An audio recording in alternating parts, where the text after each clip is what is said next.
So this might also be a general term to describe someone tall, but at least it shows that Baji's height and build are not inferior to Sha Seng's. So if this character is indeed Baji, it would seem to be a bit far-fetched.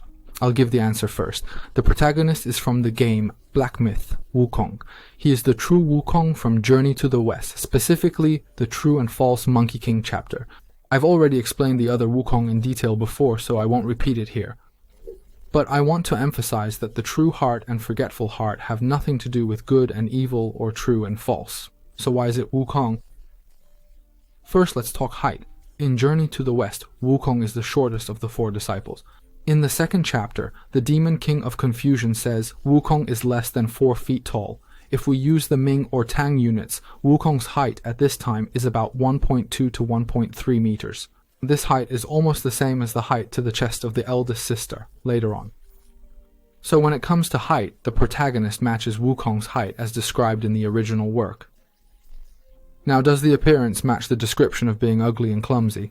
Ugly and clumsy perfectly match Wukong's image of a sharp-mouthed monkey face and a bald, hairy face. However, many people believe that the word clumsy doesn't quite fit Wukong and is more appropriately associated with Baji. In fact, aside from the wording issue here, because in English it's directly translated as ugly. Has anyone else noticed that the protagonist in this video is bound by a curse throughout the entire story, and the protagonist doesn't utter a single word? The protagonist is wrapped in heavy iron chains and is cursed, which makes him completely controlled and unable to act freely. Just like in some comics, individuals under hypnosis appear dazed, so the term clumsy can be appropriately used to describe them. I think there's no problem with clumsy and ugly here. Continuing with PV3, the second sister says, "Ugly is ugly, but I heard he had some skills before. To catch his mother's family heirloom, it took a lot of effort." This sentence is very important. We don't know what the family heirloom is yet. But since it's about catching him, it means the protagonist didn't come voluntarily. Further reasoning suggests it's the spider demon mother's unrequited love. The protagonist then has a very coherent long dialogue. Before explaining this dialogue, let's look at the outfits of the 5 female demons. This tells us that the story is still set in the Tang Dynasty. The eldest sister's outfit is a Tang Dynasty half-sleeve long shirt with a chest wrap, a shawl, a waist wrap, and a silk skirt. The second sister's clothes are a Tang Dynasty open-collar long shirt with a short skirt and a chest-high skirt with a shawl. The third sister's outfit is a Tang Dynasty open-collar long shirt with a green chest wrap and a 100 butterfly skirt. The fourth sister wears a Tang Dynasty open-collar long shirt with narrow sleeves, a cross-gold shirt, a waist wrap, and a silk skirt. The fifth sister's outfit is very special, looking more like men's clothing. This is because in the Tang Dynasty it was very common for women to wear men's clothing. Historically, Princess Taiping and Yang Guifei both sparked new trends of women dressing as men. Her charming appearance is much like the female officials in Zhang Xuan's Tang Dynasty painting Spring Outing of the Court Ladies. She wears a man's round collar robe paired with pants, complemented by a waist wrap and sturdy boots. The makeup of the 5 demons is also from the Tang Dynasty. Except for the eldest sister, the other 4 female demons and the old spider later have flower patterns on their faces, called Huadian, popular in the Tang Dynasty. By the Song Dynasty, they gradually disappeared. The eldest sister, though she lacks Huadian, has the famous Tang Dynasty face leaves at her mouth's corners. Also, the third sister's eyebrows are typical short and wide Tang Dynasty eyebrows. Tang Dynasty poet Yuan Zhen wrote a poem saying, "Don't paint long eyebrows, paint short eyebrows," referring to the third sister's makeup.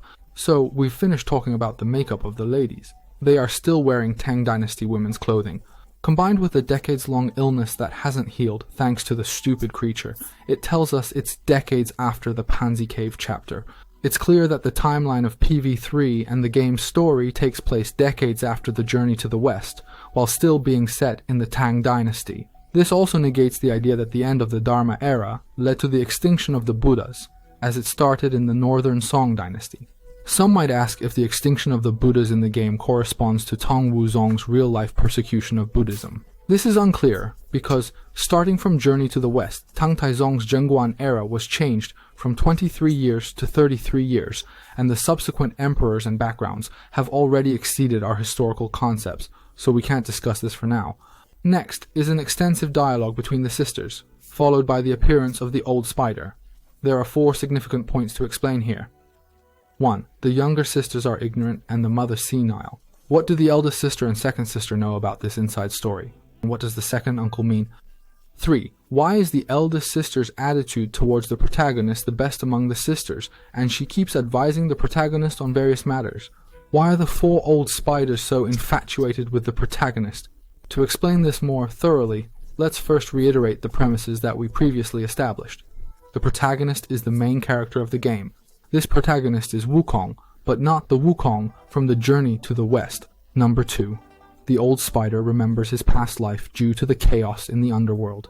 He recalls his tragic past as a celestial maiden in the heavenly palace who was demoted to a spider spirit.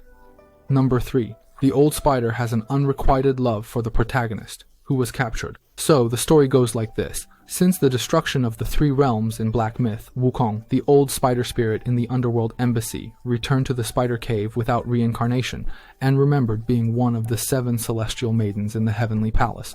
However, the injuries from that time have always been there, leaving a chronic condition. Over the years, the old spider has always remembered his first life in Xi'an, where he was demoted and became a demon because of Wukong. In his second life, he remembers dying because of Wukong, but he can't hate Wukong because he feels that although his 2 lives' misfortunes are related to Wukong, Wukong is not the true cause of his suffering.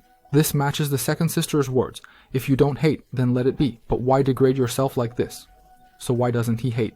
In his first life as a celestial maiden, if the other immortals hadn't stood by and watched for their own safety when he was immobilized in the Peach Garden, things wouldn't have ended so badly.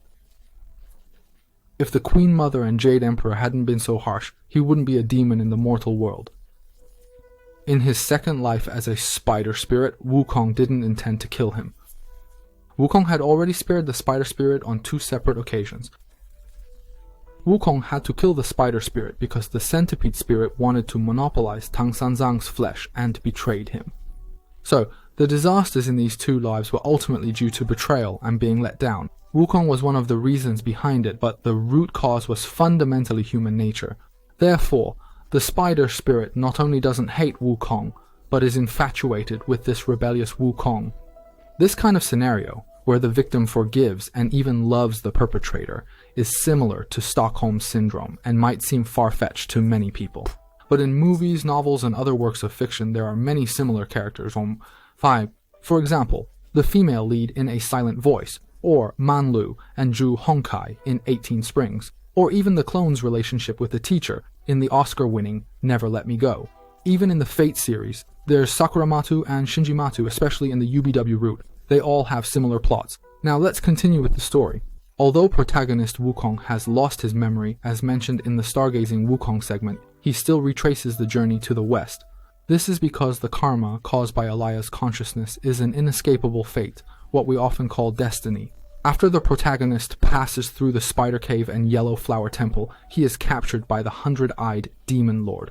However, the old spider spirit, out of love, wants to protect Wukong and asks her second daughter to request the 100-eyed Demon Lord to bring him. This corresponds to the idea of borrowing blessings from the master. Although the second daughter doesn't understand her mother, she ultimately can't go against her orders, corresponding to the idea that the mother has lost her mind. However, only the eldest and second daughters know that the Wukong captured here is not the same as the Wukong from the Spider Cave back then, because the real Wukong was killed at 60 and lost all memories of the journey to the west. After the true and false Monkey King incident, it was another Wukong who fought the spider spirit, not the current protagonist. So the second daughter says, "Can't you see it too?" This implies, "Can't you see that this is not the Wukong from back then, and I can't keep acting anymore?" Later, the eldest daughter repeatedly warns the protagonist about precautions not to look at his face and eyes, and not to disturb him during meals. This is because, even as children, they are aware that the protagonist is not the real Wukong. However, they also understand that their mother genuinely loves Wukong and does not want the tragedy of losing a loved one to occur. Later, the old spider appears. Seeing the once high-spirited Wukong now reduced to a foolish and ugly state, she sighs. Heaven is indeed not a place for humans. This sentence actually has 2 meanings. The statement, "Heaven is not a place for humans," suggests that Wukong endured suffering under the strict and harsh laws of heaven following the completion of the pilgrimage. The other meaning is that it confirms her memories of the cruel laws and class order in the heavenly palace as a celestial maiden in her past life. Then the scene shifts